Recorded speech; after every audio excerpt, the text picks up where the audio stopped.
Hello everyone भोलि चाहिँ माघे संक्रान्ति हो नि त त्यसैले आज चाहिँ मैले तिलको लड्डु अनि भुजाको लड्डुहरू चाक्कुहरू बनाएको थिएँ अनि बनाएको बेला भिडियो पनि बनाइहालौँ भनेर बनाएँ।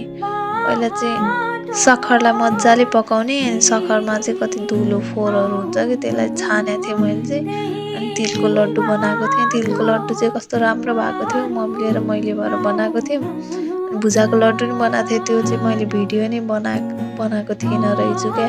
अनि तिलको लड्डु चाहिँ राम्रो बनेको थियो। त्यसपछि चाहिँ मैले चाक्कु बनाउन थालेँ। चाक्कु बनाउनलाई चाहिँ अघि सक्खरमा घिउ बदाम अनि नरिवल कोरेर राखेको त्यो हालेँ अनि एकैछिन पकाएपछि प्लेटमा खनाएँ। प्लेटमा खनाएर बदाम अनि नरिवल कोरेको अनि तिलहरू अनि फेरि नरिवल काटेर राखेको थिएँ त्यो हालेर चाक्कुलाई चाहिँ अनि बसोसमा फ्रिजमा छोडिदिएँ। त्यसपछि सबै तिलको लड्डुहरू भुजाको लड्डुको भिडियो बनाएँ अनि सक्यो। ह्याप्पी माघे सङ्क्रान्ति।